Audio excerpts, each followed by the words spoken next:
Assalamu alaikum wa rahmatullahi wa barakatuh. Welcome to today's weekend reflections on this Saturday, the 6th of April 2024. And one of the last days I can wish you Ramadan Kareem. Ramadan is sadly rapidly coming to an end. Um, but of course, Islam is not only for Ramadan. So it's like if you keep focused on Islam throughout the year and do think every day, then you won't necessarily miss Ramadan as much.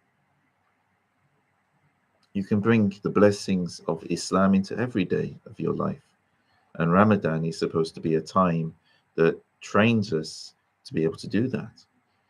Um, if we don't, then we kind of missing the point a little bit. That doesn't mean we have to fast every day of the year, of course not. But the other lessons that we take from Ramadan and doing something every day for our deen and for our spiritual well-being and for to prepare for our journey to Akhirah, these are things that we should be doing something every day, every week, every month of our lives, not only during the month of Ramadan. Ramadan gives us the opportunity to be able to focus. But aside from that, it's not the only time of the year we should be doing things like this. Today, I would like to read to you from this wonderful little book by Mawlana Shaykh Nazim. This is volume one of the Sufi Wisdom series, published in 2002. And I'm going to read from page 24 of the book. This must have been when Mawlana Shaykh Nazim was visiting someplace in the mountains with some spiritual seekers. And because the reason I say that is it's called at a mountain retreat. That's the name of the chapter. And it begins with a question. Since our arrival at this retreat, I have been pondering on the fact that in all spiritual traditions throughout the world and along the course of history, seekers of truth have sought solitude high up in mountain ranges, thus removing themselves from the society of men. Why is this necessary? Indeed, this is true. You will find in many spiritual traditions, whether you look at the Jews in the time of Moses, when Musa alayhi salam went up to the mountain, or if you look at the many Sufis in Central Asia, around mountain ranges, up in northern Pakistan, northern India, places like that. Also in the Middle East as well. And also you will find Buddhists and Hindus and others in Asia, and they'll often have spiritual centers high up in the mountains. And if you go to South America, you'll also find Christian centers that are high up in the mountains, some of which were originally the local religions of the people before they were brought into Christianity. In Africa, mountains are often holy places. And you will see this time and time again. Mountains are often places where people go to contemplate. And why? I mean, it is away from normal day-to-day life. It's away from the humdrum cities, and where things get busy, things can get messy, things can get very difficult, and it's people often retreat to the mountains. Even the Prophet Muhammad SAW said that during the last days, that if all else fails, and when things get too difficult, go to the mountains. So it's like this is something which you'll find in all spiritual traditions, and there's certainly an Islamic precedent for it. Mawlana Shaykh Nazim responded and said, mountains are closer to the sky, so if anything is sent down, we may catch it first. Those people are waiting down by the lake to get it, but the one who climbs the mountain will surely intercept it. Now, all of you have retreated to this mountain, and though the surroundings are beautiful, no doubt none of you have come here for a picnic. Your intentions are more serious than that. We know what your secret intentions are coming here, even if you yourselves are perhaps unable to clearly know or express what your purposes are. We know that only your heart's yearning for their heavenly destinations has brought you here. We must try to understand that we are pursuing a goal and ascertain the direction of that goal and the reasons for our undertaking that journey. Then we must discover the best route leading to that goal. A person wants to travel to Bern, for example, it's a city in Germany, or any city, but just sets off on any road in any direction, he is surely wasting his effort. So, this is the thing, if you are searching for something, you could take any road to look for that, and maybe eventually you will find your way. But if you just go in all different directions, you'll waste a lot of energy and a lot of time. You may still find what you're looking for, but it's going to be more difficult for sure. And you might not find what you're looking for because there's no real plan or direction to it. And it's interesting also, I mean, Mawlana using the sort of model or parable of direction, because if you think about it, I mean, even you have it in Islam, Sharia, Marifa, and Tariqah. They're all kind of descriptions of paths and roads, and one is within the other. One gives you like the basic, and then the next slide is the next level, and the next is the really serious level. Depends how seriously you take your deen. If you just do the basics, that's okay. You know, if that's all you can do, Islam's not a difficult path. But at the same time, if you can do more, there's obviously more blessing in it, more forgiveness in it, more reward in it. If you really want to have the best akhirah, then you should work for it in some way or another. If you think about it, in this life, how much effort we put into having a good house, having a good having a good job, having a good career, having a nice car, having nice clothes. All of these things we put a lot of effort in. So shouldn't we put some effort into our heavenly abode, into our akhirah? Oh, Salam alaikum. Nice to meet you. We are all pursuing individual courses, but we are fortunate to have gathered on this huge mountain, for it is a sign that your sense of purpose is strong, and that the longing in your hearts is appearing through active endeavor towards your goals. We can all intend, everything begins with an intention, and intentions are very important within Islam. But if you just have an intention and you don't do anything else beyond that intention, it's just an intention. If you're serious, you'll do something active. And of course, Maulana is highlighting here that climbing up a mountain, it's that takes effort. If you're climbing up a mountain because you want to go to a place that is quieter, where you can pray, where you can meditate, where you can contemplate, you've put real effort in to do that. It's not an easy thing to do. Just like if someone goes on Umrah or Hajj or travels to somewhere else in order to seek out that right kind of environment that will help them make some progress.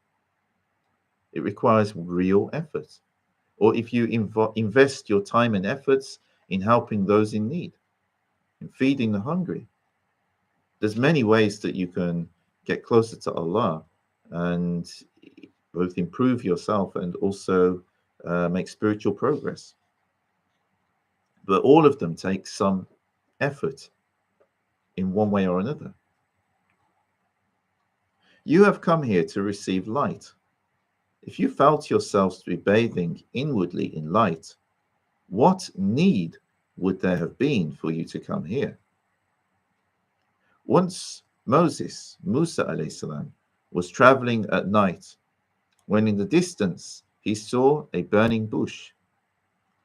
He said to his wife, "Behold, a fire in the distance. I will go ahead and gather some embers, that we may have light and warm ourselves thereby."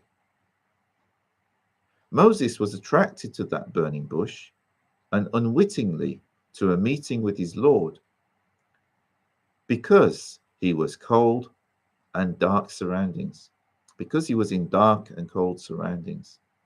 And thus he was in need of seeking warmth and light. If they had already been basking in the warmth of a campfire, he would never have pursued embers. Now this is such like something that could be very easily overlooked, but there's a deep wisdom in this. Musa alayhi salam went looking for that fire that he saw on the mountain. He didn't realize it was Allah's presence revealing through a bush that appeared to be burning but did not burn until he got there. At first, it looked like a burning bush. And Moses alayhi salam needed to light a fire so he could, warm himself and his family. If he wasn't cold, if he wasn't uncomfortable, he would have had no need to do that. Some people wonder why we have discomfort in our lives, why we have difficulties in our lives. This is the reason. Because if there is no difficulty, if there is no challenge, we will make no progress. We will not even try if we're comfortable. And this actually is the danger in the modern world and in modern lifestyles. Because although we do have problems, people are generally a lot more comfortable today, especially in developed countries, than they've ever been in the past. And when people are very comfortable, they get lazy. And when you get lazy in all respects, you get lazy in actual normal, even dunya things, working and doing things which are actually, because what need do you have? You don't have as much need to do that. If you grew up like my father did, where you were a child in a family of 8, and you grew up in a small house, then you would struggle more because you have a lot more to work for, to improve your situation, to have at least a little bit of comfort. Today, a lot of people in the world don't experience conditions like that anymore. There are still people who do. There are still people in some very poor and impoverished conditions. But the number of people, the percentage of people around the world who live in much better conditions has never been higher. In spite of everything that we've experienced in the past 5 years. And this does make people lazy, and it makes people lazy in all different respects. Both lazy for working, for studying and working, for their own normal worldly careers. And also it makes people lazy spiritually. People don't work on themselves. And also it damages communities, because when people have less, people tend to pull together and work with each other more. When people have enough, they don't seek out company as much. I mean, you see people today, they're always sitting behind a phone or some kind of electronic device, and occupying themselves.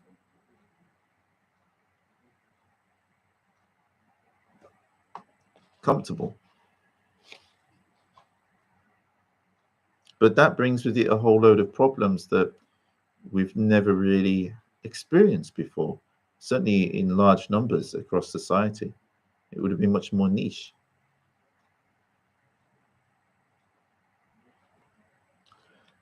Mawlana Shaykh Nazim continued and said, similarly, he who feels himself in need of light comes to find such a mountain retreat as this. But just as Moses intended to get embers and bring them to his family so that they might benefit from the warmth and light, so must we take a light from here to our people to banish darkness from their hearts. This is our goal. But firstly, we must also banish coldness from their hearts. This is, and from between them, as in our times there is a terrible frigidity between the hearts of people, creeping out from the coldness of their individual hearts.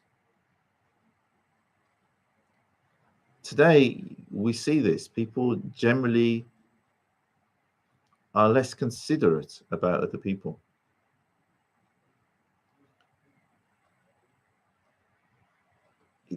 There seems to be something missing, something that I noticed even when I was younger, even though I didn't have many friends when I was at school, but it's something I saw in the way people were back in the 1980s and 1990s. Giving away my age a bit there, but there's something I saw then which you don't see as much now. You will see it in pockets within society, but a lot of people are in their own little worlds and less concerned about what other people are going through. People do a lot more things remotely as well, so they don't get so close to other people.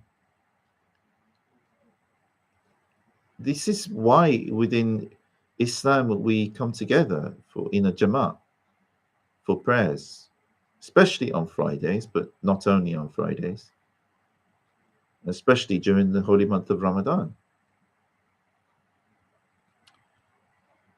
If you look in all religions, there is a congregation, a Jama'ah, a Sangat. It's called by different names, but it's always the emphasis on coming together as a community and doing things together as a community.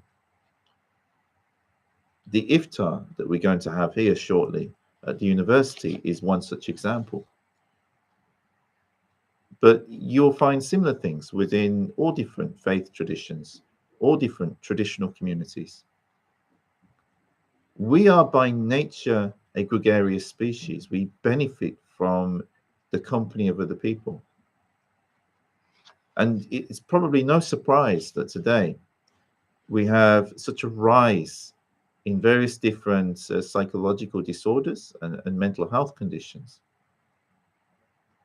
when people have less personal contact with other people, and when they don't know how to conduct themselves in that sort of space. Some people really struggle with it now. Maybe that's because it does take some time to develop social skills. You have to invest in doing that. Some people, some young people, especially today, they have not really invested in that. It's something that we didn't really have to talk about so much in the past. It happened naturally. But it is something which I'm certainly seeing a lot of. And I know that's only anecdotal, but it's still something I've seen. And I know other people have as well. And it should be of concern.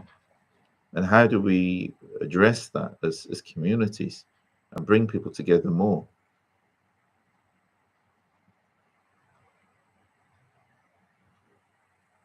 And even beyond that, Mawlana Shaykh Nazim, he was talking about a frigidity between hearts.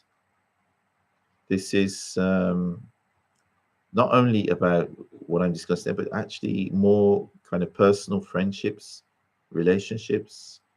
People are generally colder towards each other. And this, he probably said back in the 1980s or 90s. But it's even more relevant today than when he said it. Mawlana continued and said, so it is important that when you retreat to such a refuge as this, you are not totally alone, but with fellow seekers from every part of Europe, or whichever part of the world you happen to be in, and thereby have an opportunity to train yourselves with each other, so that you may return to your respective communities capable of generating warmth of heart to those people as well, to take what you have received on the mountain down with you into the valley and share it with even one of those people to whom clinging to a mountain may never occur. Whether you go to a mountain, a spiritual retreat, whether you spend time with in a community center or with some kind of activities, this whole thing about religious and spiritual activities, it's about training ourselves, improving ourselves, becoming a better, warmer, kinder, more loving human being. There's no point doing any of that unless we actually practice it in our day-to-day lives and live it. Otherwise, we haven't really gained that. You can go up and sit on a mountain and feel comfortable, or in a park, but unless you take something away from that and distribute it to those around you, how have you really benefited? This is what Mawlana is highlighting here. Also, if someone just stays up there on the mountain forever, no matter how tempting that may be, there is no benefit in any of you remaining here indefinitely. Rather, you may derive full benefit from being here between 3 and 40 days. 40 days is the term of completion, now and throughout the course of history. Therefore, many of the prophets, among them one of the highest ranking of prophets, Musa alayhi salam, have been ordered to retreat for 40 days. Moses was ordered to be alone on Mount Sinai for that term, and after the completion of that term, he was granted divine light and given commandments to be transmitted to his people, as well as a mission of truth to Pharaoh and his people. Light your candle here, and then light others' candles. Metaphorically speaking, if you light a candle, it's got a flame. If you then use that candle, you can just hold it, or you can use that candle to light other people's candles. Similarly, if you develop light and kindness and love in your own heart, you can just stay there, or you can use that to enlighten other people's hearts, to uplift other people, help other people come out of their darkness. That's where the true benefit comes. And then you're not only benefiting yourself, you're benefiting your friends, your neighbors, your loved ones, your community. You must be ambassadors of light, goodness, and contentment in God. In this way, you may fulfill your true purpose, God's purpose for your lives, and reach your destinations. Otherwise, you may lose yourself like a wanderer in a vast desert with no compass and no map. Keep these words with you wherever you go, and they should show you your way. Moses, alayhi salam, received light, wisdom, and guidance, and then the Lord ordered him to go unto Pharaoh and the Egyptians, give this light to them and to his nation, and bring them out of darkness. And the Virgin Mary brought Jesus into the world, peace be upon them both, and cared for him until he was ready to give his light to his people. She never tried to keep him for herself. You must also be for others. That is the best and highest of ways. He who is only for himself is greedy. We must try to be for others more than for ourselves. It is acceptable if we live for ourselves as well as for others, but it is the lowest acceptable level. To sacrifice ourselves for others is the highest level, the level of all the prophets and also of the saints, the genuine ones. If not for our egos, such self sacrifice would be easy. We would all be angelic. But as we are all in the possession of our egos, rather than being the possessors of our egos, we need to come here to train ourselves in the way of fighting the ego. Don't underestimate the scale of that battle. For indeed, fighting a whole nation single handedly is an easier task. The enemy outside of us, no matter how formidable, is never as formidable as the enemy that is within us. If we can defeat that enemy within us and overcome that negativity, those inner demons, anything within us that's holding us back from being the true person that we can be, it's those things. Those things are really, they're the most difficult things to overcome. This is why the Prophet Muhammad SAW said that that is the greatest struggle, that's the greatest jihad.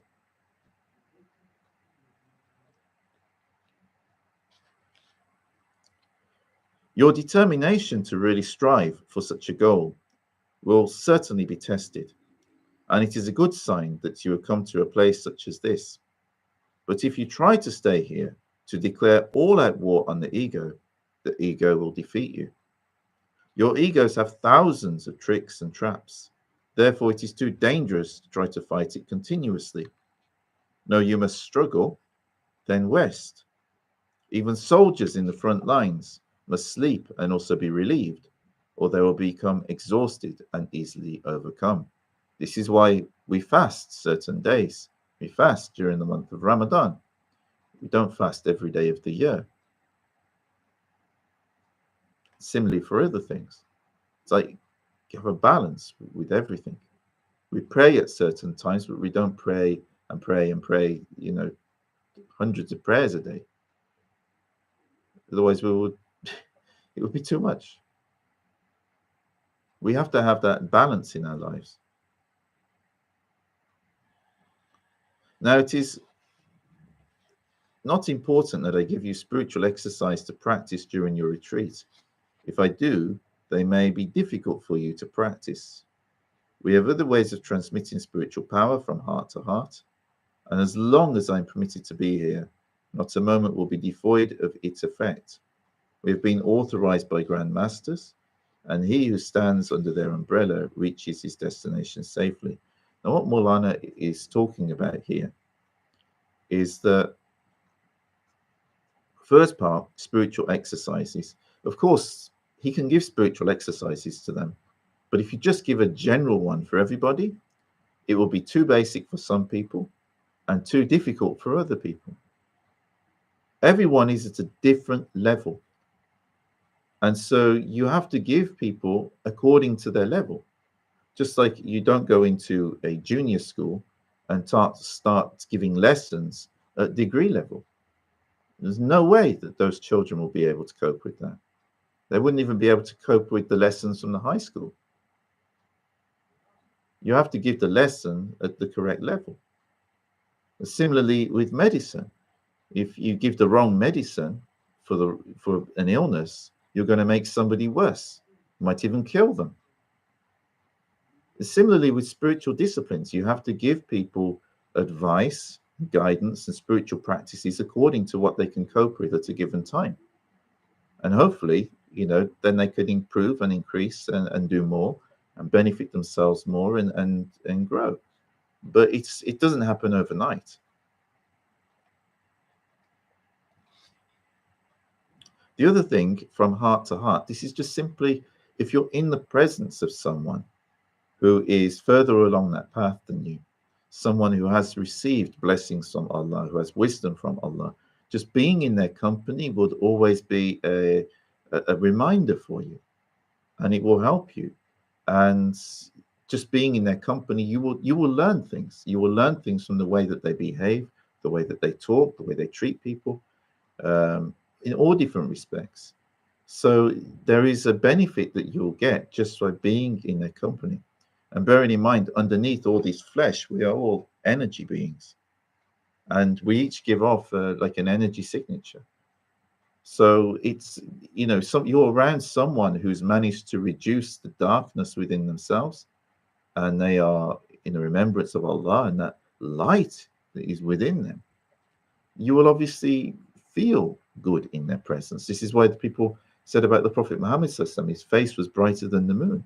There was just something about him. They probably couldn't put their finger on it and say exactly what that was, but there was something about him. They just loved being in his company. Obviously, that's the Prophet Muhammad, but to a lesser degree, similar is true of other enlightened people. And if you spend time with them, you will benefit.